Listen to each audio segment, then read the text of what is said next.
Terima kasih Tuhan, kami sangat bersyukur untuk kasih-Mu yang luas, yang tinggi, yang lebar, yang begitu besar Tuhan Kau nyatakan dalam hidup kami. Kami sangat bersyukur untuk waktu dan kesempatan ini kami ada di tempat ini Tuhan. Engkau kiranya berfirman di tengah kami, ajar kami untuk semakin mengenal-Mu Tuhan, dan ajar kami semakin memahami kehendak-Mu Tuhan dalam hidup kami. Berfirmanlah Tuhan baharui kami pagi hari ini dalam nama Yesus. Haleluya, amin. Puji Tuhan, silakan duduk Bapak Ibu Saudara. Shalom. Puji Tuhan. Semakin kita melewati minggu, semakin banyak yang hadir. Kita bersyukur buat penyertaan Tuhan sampai saat ini. Tuhan senantiasa memberikan kita kekuatan dan kesehatan. Sebelum itu saya sampaikan Bapak Ibu Gembala ada pelayanan di Mamuya, jadi kita maaf belum bisa ikut beribadah bersama dengan kita pagi menjelang siang ini. Jadi Bapak Ibu Gembala juga menitip pesan untuk Bapak Ibu Saudara yang ikut beribadah di tempat ini. Puji Tuhan, kesempatan di pagi menjelang siang ini saya ingin menyaksikan atau berkhotbah tentang salah satu tokoh dalam perjanjian lama yang sangat luar biasa. Dia awalnya negara mereka atau daerah mereka yaitu bangsa Israel, mereka dijajah oleh Babel, lalu kemudian mereka dibawa dari tanah mereka ke tempat pembuangan, dan di sana mereka dijadikan budak, di sana mereka dijadikan pekerja. Dan salah satu yang sangat luar biasa tokoh dalam perjanjian lama, walaupun dia berada di tempat pengasingan, walaupun dia berada di tempat pembuangan, dia dipakai Tuhan sangat luar biasa, dan dia tercatat sebagai salah satu tokoh yang benar-benar mendapat jabatan terhormat di negeri asing, atau bisa kita sebut sebagai orang Ibrani yang berhasil di negeri orang asing. Siapakah dia? Mari kita buka sama-sama dalam kitab Nehemia pasal pertama ayat 1 sampai ayat yang ketiga. Sekali lagi Nehemia pasal pertama ayat 1 sampai ayat yang ketiga.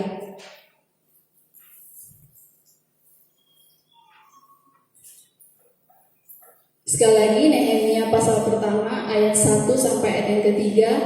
Kita akan baca ketiga ayat ini secara bersama-sama.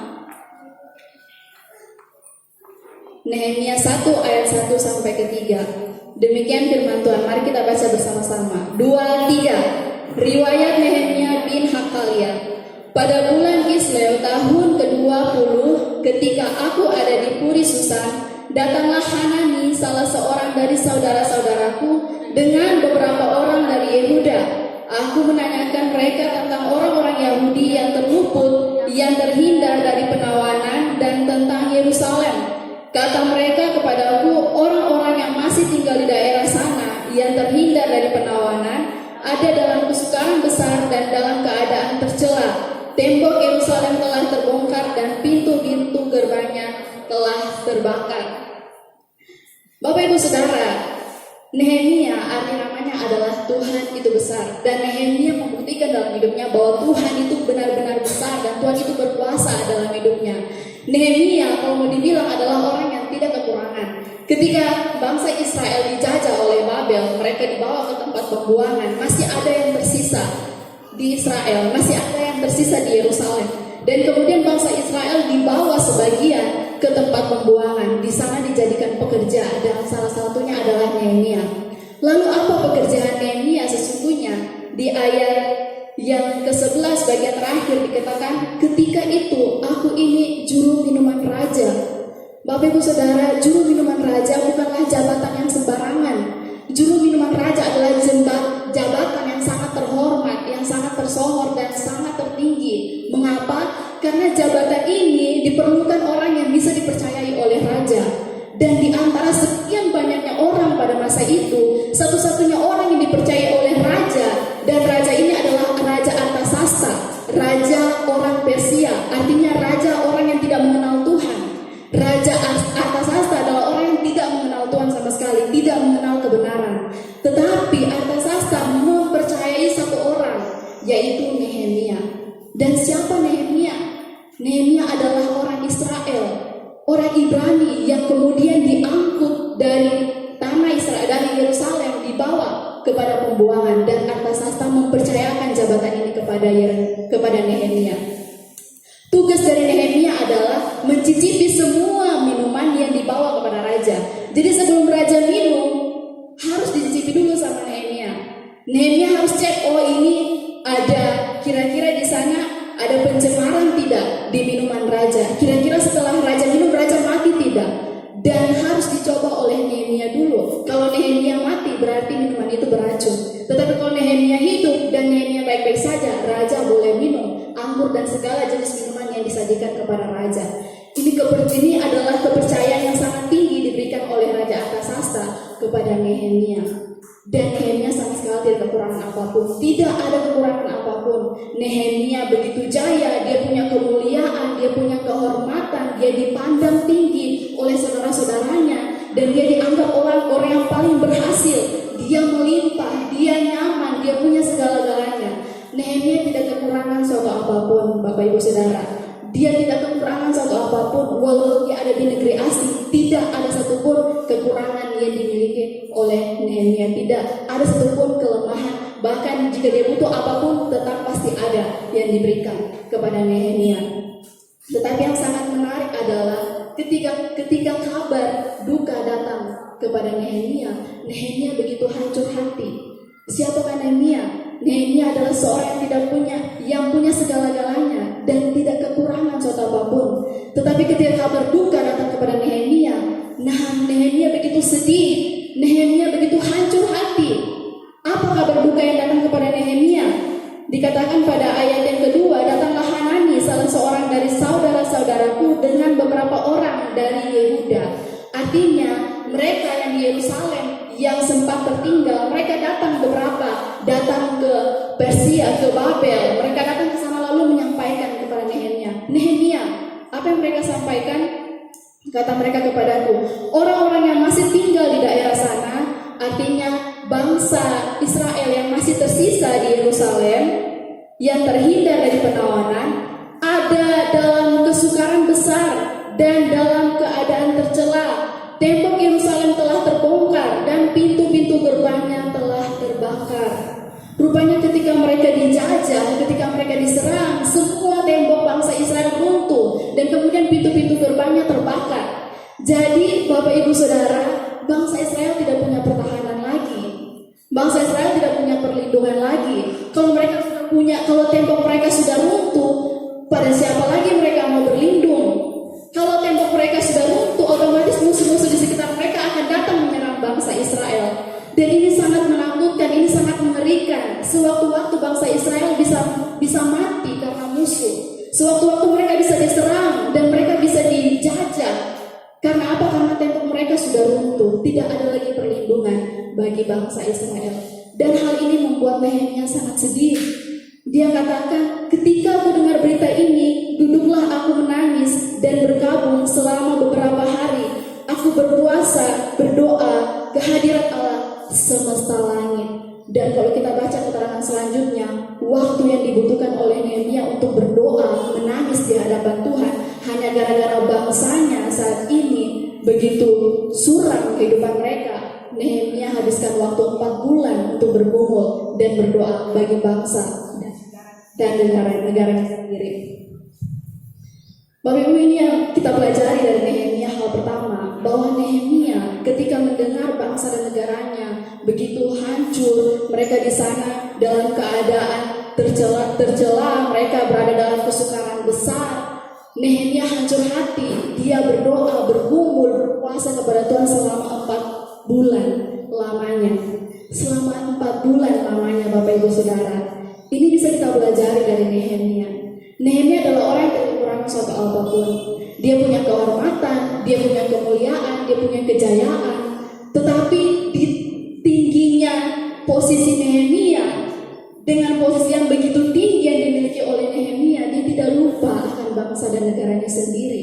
Dia tidak lupa dengan saudara-saudaranya sendiri. Walaupun posisinya sangat tinggi, tetapi Nehemia pun bisa menangis, Nehemia pun bisa hancur hati untuk orang-orang yang ada di Yerusalem, yang belum tentu juga orang-orang Yerusalem menangis kepada Nehemia. Belum tentu juga mereka bergumul dengan kehidupan Nehemia. Belum tentu juga mereka memperhatikan Tetapi Nehemia dengan posisi dan kedudukan yang sangat tinggi, dia masih mengingat bangsa dan negaranya, masih mengingat saudara-saudaranya, masih mengingat orang-orang Israel. Bahwa walaupun posisinya sangat tinggi, dia peduli dan dia memperhatikan mereka. Bagaimana dengan kita sebagai orang percaya? Apakah kita juga sama dengan Nehemia, dengan semua yang kita miliki saat ini? Apakah kita masih peduli dengan orang-orang di sekitar kita? Apakah kita peduli mereka mau jatuh kayak, mereka mau bangun kayak, terserah mereka. Mereka mau berdosa kayak, mereka mau tidak berdosa kayak, terserah mereka. Mereka mau susah atau senang, terserah mereka. Kita akhirnya punya kasih yang begitu tinggi dan kita tidak peduli. Ini kita belajar dari Nehemia. Nehemia tetap peduli kepada bangsa dan negaranya, kepada orang-orang Israel yang tersisa. Ini kita belajar dalam kehidupan kita sehari-hari sebagai orang percaya. Apakah kita juga peduli dengan orang? Apakah kita mau bergumul untuk seseorang? Apakah saya dan Bapak Ibu Saudara mau berdoa untuk seseorang yang belum tentu orang itu juga mau berdoa kepada saya dan Bapak Ibu Saudara? Apakah kita mau bergumul agar orang itu berhasil, padahal belum tentu juga orang itu bergumul agar Bapak Ibu Saudara berhasil? Apakah kita mau berdoa, berpuasa agar seseorang di sana diselamatkan, agar seseorang di sana disembuhkan, padahal belum tentu juga orang itu mau berdoa untuk keselamatan Bapak Ibu Saudara. Belum tentu juga orang itu mau berdoa untuk kesembuhan Bapak Ibu Saudara. Tetapi Nehemia menghabiskan waktu 4 bulan untuk menangis, duduk sujud di hadapan Tuhan, berdoa, bergumul untuk keselamatan bangsa Israel. Padahal dia tidak kekurangan suatu apapun. Bagi Nehemia, entah bangsa Israel mau bagaimana, yang penting dia bisa enak-enak di sini. Tidak. Nehemia sadar bahwa dia sangat memperhatikan bangsa dan negaranya sendiri. Dia memperhatikan orang-orang Israel. Padahal belum tentu juga orang Israel memperhatikan Nehemia keadaannya sekarang bagaimana. Kita belajar dari Nehemia bahwa sebagai orang percaya pun kita belajar dari Nehemia, dia berhasil di mata Tuhan karena dia begitu peduli dengan orang-orang di sekitar dia. Kita pun melakukan hal yang sama. Apakah kita mau berdoa untuk orang-orang di sekitar kita, untuk mereka yang saat ini sedang diguncang ekonominya, untuk mereka yang saat ini sedang menghadapi COVID-19 yang sama-sama juga kita hadapi? Apakah kita mau bergumul bagi mereka yang saat ini sedang ada di rumah sakit? Atau justru kita mulai gosip, wih, so tahu begini, so tahu dia, aduh bagaimana itu pasti tenaga kesehatan, tenaga bersih dan lain-lain sebagainya. Bagi kita, waktu kita saat ini adalah fokus kita berdoa buat mereka, agar mereka juga diberikan kekuatan, agar mereka diberikan penghiburan, agar mereka diberikan sukacita dan pengharapan bahwa kesembuhan itu daripada Tuhan, dan Tuhan menyediakan masa depan yang baik. Tuhan melakukan segala sesuatu yang baik dalam hidup mereka. Demikian juga dengan saya dan Bapak Ibu Saudara. Jadi kita belajar dari Nehemia. Nehemia butuh waktu 4 bulan untuk bergumul bagi bangsa dan negaranya. Sangat menarik bahwa Nehemia ketika dia dengar berita ini, dia tidak buru-buru datang kepada raja lalu menyampaikan, "Raja, bangsa dan negara saya saat ini, orang-orang Israel saat ini sedang dalam keadaan susah, saya harus kembali." Tidak, Bapak Ibu Saudara. Nehemia diam dan kemudian pada pasal 2 ayat 1 di sana dikatakan, "Pada bulan Nisan tahun ke-20 pemerintahan Raja Artasasta, ketika menjadi tugasku untuk menyediakan anggur, aku mengangkat anggur dan menyampaikannya kepada raja. Karena aku kelihatan sedih yang memang belum pernah terjadi di hadapan raja." Jadi setelah 4 bulan Bapak Ibu Saudara, setiap hari Nehemia menyajikan minuman kepada raja. Tetapi setelah 4 bulan, akhirnya pada 4 bulan kemudian Nehemia menyajikan minuman kepada raja. Apa yang terjadi? Raja bertanya, "Mengapa mukamu muram walaupun engkau tidak sakit? Engkau tentu sedih hati." Raja siapa coba yang bisa sadar bahwa bawahannya sekarang sedang sedih? Raja pasti tidak perhatikan ekspresi bawahannya.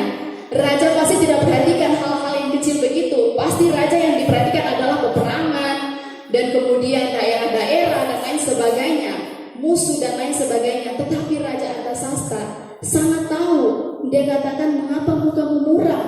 Dia tahu bahwa Nehemia sedang sedih. Walaupun engkau tidak sakit, luar biasa. Raja sendiri tahu Nehemia tidak sakit. "Engkau tentu sedih hati." Dilihat dari pertanyaan raja, kita bisa menyimpulkan bahwa Nehemia adalah orang yang sangat istimewa di mata raja. Nehemia adalah orang yang sangat penting bagi raja. Karena raja sangat memperhatikan Nehemia. Dia sedih, dia sedang susah hati, dan Nehemia dan raja sangat tahu bahwa Nehemia sedang punya masalah. Dan ketika raja bertanya seperti itu, Nehemia sadar, ini sudah waktunya Tuhan. Selama 4 bulan Nehemia bergumul, akhirnya waktu Tuhan datang, waktu Tuhan tiba. Raja sendiri bertanya kepada Nehemia. Lalu Nehemia menjawab, hiduplah raja untuk selamanya. Bagaimana mukamu tidak akan muram kalau kota tempat pekuburan nenek moyangku telah menjadi reruntuhan dan pintu-pintu gerbangnya habis dimakan api. Jadi ini Nehemia lagi curhat kepada raja. Kalau bangsa negaranya sendiri sedang ada dalam masalah. Lalu kata raja kepadaku, jadi apa yang kau inginkan? Raja bertanya lagi kepada Nehemia, jadi apa yang kamu mau? Setelah Nehemia kasih tahu, Israel sedang mengalami ini dan itu. Lalu kemudian raja bertanya, jadi apa yang kau inginkan? Apakah Nehemia langsung menjawab? Pada selanjutnya dikatakan di sana, maka aku berdoa kepada Allah semesta langit. Sangat luar biasa Bapak Ibu Saudara. Jika saat ini Bapak Jokowi ada berdiri di tengah kita, lalu kemudian Bapak Jokowi setelah berkomunikasi dengan kita dan kemudian beliau bertanya kepada kita, lalu apa yang harus aku berbuat untukmu? Apa yang kamu inginkan? Kira-kira saya dan Bapak Ibu Saudara mau langsung jawab atau ditunda dulu? Pasti langsung jawab. Kita tidak mungkin biarkan Pak Jokowi menunggu 5 menit untuk jawaban kita. Tunggu ya Pak Jokowi, saya pikir-pikir dulu. Tidak mungkin. Setelah Pak Jokowi tanya, tinggal di mana? Langsung asrama polisi. Langsung dijawab, tidak mungkin. Tinggal di mana? Tunggu ya, saya pikir-pikir dulu. Tidak mungkin. Langsung kita jawab begitu kepada Bapak Jokowi. Tetapi Nehemia ketika Raja Artasasta bertanya, lalu apa yang kau inginkan? Nehemia katakan, sebentar saya berdoa kepada Allah. Lalu kemudian Nehemia berdoa kepada Allah. Nehemia berdoa kepada Allah, bukannya menjawab pertanyaan raja, tapi dia berdoa dulu kepada Allah. Lalu di sana dikatakan, kemudian jawab kepada raja. Ketika Nehemia sudah berdoa kepada Allah, barulah Nehemia menjawab raja. Katanya, jika raja menganggap baik dan berkenan kepada hambamu ini, utuslah aku ke Yehuda, ke kota pekuburan nenek moyangku, supaya aku membangunnya kembali. Lalu kemudian Nehemia membuat rencana. Dia katakan, jika raja menganggap baik, berikanlah aku surat-surat bagi bupati-bupati agar perjalananku ke Yerusalem bisa lancar dan tiba di sana dengan selamat. Nehemia bukan orang yang suka melakukan segala sesuatu tiba-tiba, melakukan seenaknya saja. Nehemia adalah orang yang sangat penuh rencana. Ketika dia selama 4 bulan bergumul berdoa, dia tidak hanya berdoa, tetapi dia juga menyusun rencana. Ketika dia bertemu dengan raja, dia menyampaikan keluh kesahnya dan dia membuat rencana. Saya akan pergi dan raja tolong siapkan surat-surat agar perjalanan saya lancar sampai di sana. Dan Nehemia adalah orang yang sangat bergantung kepada Tuhan. Bayangkan saja ketika raja bertanya, Nehemia tidak langsung jawab. Dia berdoa dulu kepada Tuhan. Artinya Nehemia sangat bergantung kepada Tuhan. Jawaban Nehemia kepada raja dia andalkan kepada Tuhan. Dia andalkan semuanya, semua keputusan dia, semua pilihan dia kepada Tuhan, bukan kepada Raja Artasasta. Nehemia bergantung dan percaya penuh kepada Tuhan. Ketika raja bertanya, dia tidak langsung menjawab, tetapi dia bertanya kepada Tuhan lebih dulu. Demikian juga dengan kita sebagai orang percaya dalam kehidupan kita sehari-hari, dalam segala hal, baik hal kecil, baik hal besar, segala sesuatu yang kita lakukan, kita perlu datang kepada Tuhan dan bertanya kepada Tuhan, kira-kira apa yang kita lakukan ini benar atau tidak? Kira-kira yang kita lakukan ini sesuai dengan kehendak Tuhan atau tidak? Kira-kira pilihan saya ini sesuai dengan maunya Tuhan atau tidak? Kira-kira yang mau saya katakan ini kepada orang itu, apakah kata-kata ini akan memberkati orang itu atau tidak? Apakah kata-kata ini berkenan di hadapan Tuhan atau tidak? Kalau saya mau memperlakukan saudara saya, kira-kira kalau saya perlakukan begini, Tuhan berkenan atau tidak? Tuhan, apakah Engkau suka saya melakukan hal ini? Tuhan, saya mau mulai bisnis ini. Apakah Tuhan suka saya mulai bisnis ini? Apakah bisnis ini akan menjauhkan saya dari Tuhan atau justru mendekatkan saya kepada Tuhan? Tuhan, apakah Tuhan suka cara saya membangun keluarga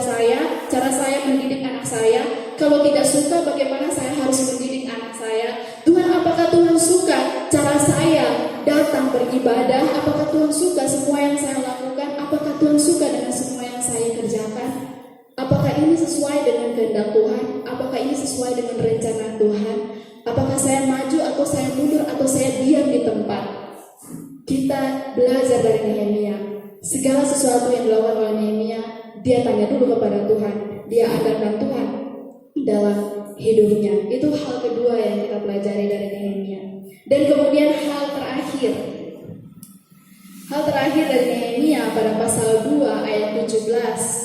Ketika bangsa Israel sedang dalam keadaan terpuruk, Nehemia meninggalkan semua kehormatan dia. Yang tadinya dia sangat terhormat di negeri asing, dia tinggalkan semua kehormatan dia tinggalkan Persia, bangsa Babel dan lain sebagainya.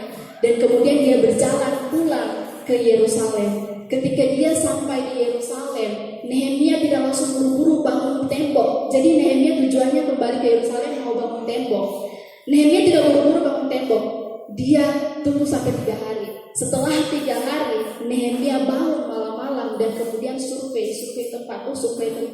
Setelah survei belum juga bangun, dia biarkan pergi, lalu dia kembali mulai membangun tembok Yerusalem, tembok yang sangat penting bagi bangsa Israel. Pada pasal 2 ayat 17 di sana dikatakan, berkatalah aku, yaitu Nehemia, kepada mereka, yaitu bangsa Israel, kamu lihat kemalangan yang kita alami, yakni Yerusalem telah menjadi reruntuhan dan pintu-pintu gerbangnya telah terbakar. Mari kita bangun kembali tembok Yerusalem supaya kita tidak lagi dicela. Ketika aku beritahukan kepada mereka betapa murahnya tangan Allah yang melindungi aku dan juga apa yang dikatakan raja kepadaku, berkatalah mereka, kami siap untuk membangun. Dan dengan sekuat tenaga mereka mulai melakukan pekerjaan yang baik itu. Mereka membutuhkan waktu 52 hari bagi Nehemia dan bangsa Yehuda yang sisanya untuk membangun tembok. Seperti yang sudah saya katakan, tembok sangat penting bagi mereka. Kalau mereka tidak punya tembok itu, musuh-musuh di sekitar mereka akan gampang menyerang bangsa Israel yang sisa. Tetapi Nehemia punya beban kepada bangsa dan negaranya, dan kemudian dibangunlah tembok-tembok Yerusalem untuk melindungi mereka dan kemudian memperbaiki gerbang-gerbang Yerusalem, dan mereka membangun hal itu. Lalu kemudian pada pasal 8 ayat 3 dikatakan, lalu pada hari pertama bulan yang ke-7 itu, Imam Ezra membawa kitab Taurat itu ke hadapan jemaah, yakni baik laki-laki maupun perempuan dan setiap orang yang dapat mendengar dan mengerti. Ia membacakan beberapa bagian daripada kitab itu di halaman di depan pintu gerbang air dari pagi sampai tengah hari di hadapan laki-laki dan perempuan dan semua orang yang dapat mengerti. Dengan penuh perhatian seluruh umat mendengarkan pembacaan kitab Taurat itu. Lalu Ezra memuji Tuhan Allah yang Maha Besar, dan semua orang menyambut dengan amin, amin. Lalu mengangkat tangan, kemudian mereka berlutut dan sujud menyembah kepada Tuhan. Jika Bapak Ibu bingung, di sini ada Ezra. Saat itu Ezra juga melayani bersama-sama dengan Nehemia. Ketika mereka berhasil membangun tembok Yerusalem, Nehemia rasa tidak cukup kalau mereka cuma membangun tembok Yerusalem. Nehemia rasa bangsa Israel pun harus dibangun, karena percuma kalau tembok Yerusalem mereka sudah dibangun, tetapi mereka sendiri kerohaniannya tidak dibangun, maka sangat percuma. Dan kemudian Nehemia berusaha dengan Ezra untuk membangun kembali tembok Yerusalem serta membangun kerohanian bangsa Israel saat itu. Demikian juga kita sebagai orang percaya. Jika Nehemia mau rela meninggalkan semuanya yang dia miliki, lalu kemudian kembali ke Yerusalem hanya untuk membangun tembok Yerusalem, maka kita pun demikian sebagai orang percaya. Kita pun perlu kembali dengan sekuat tenaga membangun kerohanian kita setiap hari dengan Tuhan, membangun hubungan kita dengan Tuhan.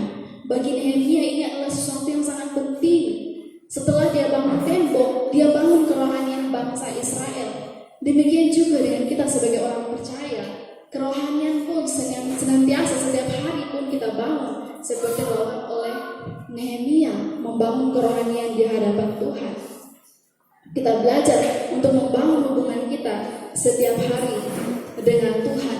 membangun kepercayaan kita, pengharapan kita, iman kita kepada Tuhan. Kita tahu bahwa bumi ini semakin hari semakin merosot. Tidak ada dikatakan bahwa bumi semakin hari akan semakin cemerlang, semakin hari akan semakin merosot.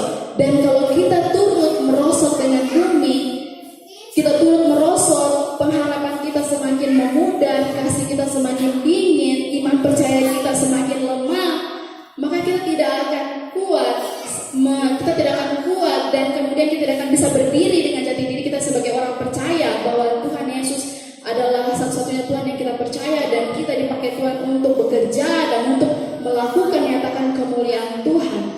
Kalau bumi semakin merosot, maka pengharapan kita, kalau kita tidak kuat dan kemudian kita tidak membangun hubungan kita dengan Tuhan semakin baik, kita pun akan ikut merosot.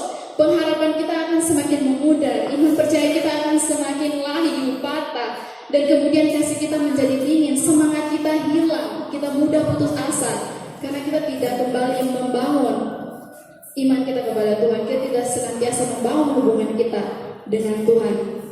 Tetapi Nehemia sangat memperhatikan hal ini. Bagi Nehemia, yang penting bukanlah tembok, yang penting adalah orang Israel itu sendiri. Kalau mereka sudah dibangun dan tembok Yerusalem sudah dibangun, maka apapun yang mereka alami ke depannya, mereka tidak akan alami lagi yang namanya penjajahan. Mereka tidak akan lagi mengalami namanya reruntuhan, karena rohani mereka telah dibangun dan mereka telah kembali di hadapan Tuhan. Jadi ini 3 hal yang kita pelajari dari Nehemia. Ini 3 hal yang kita pelajari dari Nehemia, bahwa Nehemia sangat memperhatikan mereka yang ada di sekelilingnya dia, dan kemudian Nehemia sangat terencana dan sangat mengandalkan Tuhan. Lalu yang terakhir, Nehemia membangun tembok Yerusalem sama dengan kita membangun kerohanian kita sebagai orang percaya. Mari kita tundukkan kepala.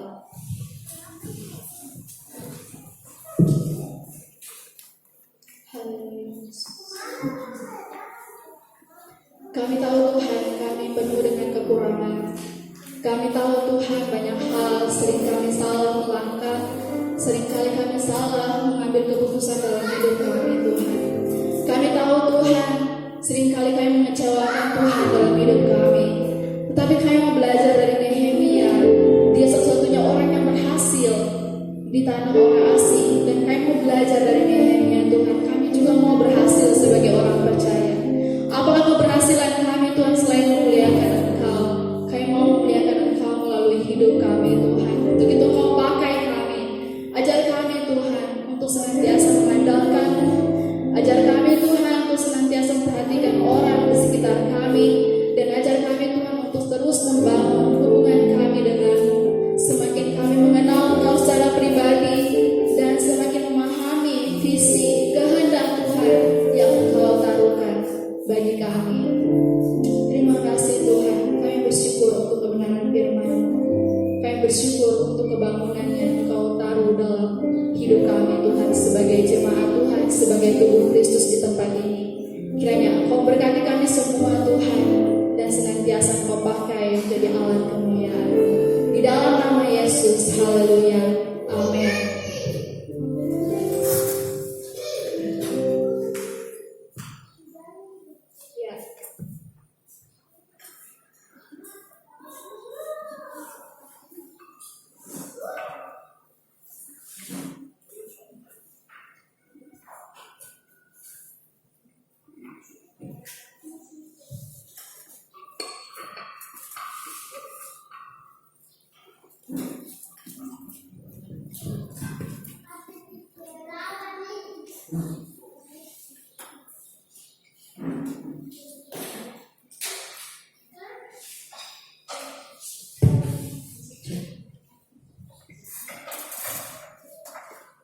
Puji nama Tuhan, saya yakin percaya kita semua diberkati oleh firman Tuhan siang hari ini. Amin. Yang merasa diberkati, lambaikan tanganmu. Puji Tuhan, saatnya kita akan memberikan persembahan. Mari berikan yang terbaik bagi Tuhan.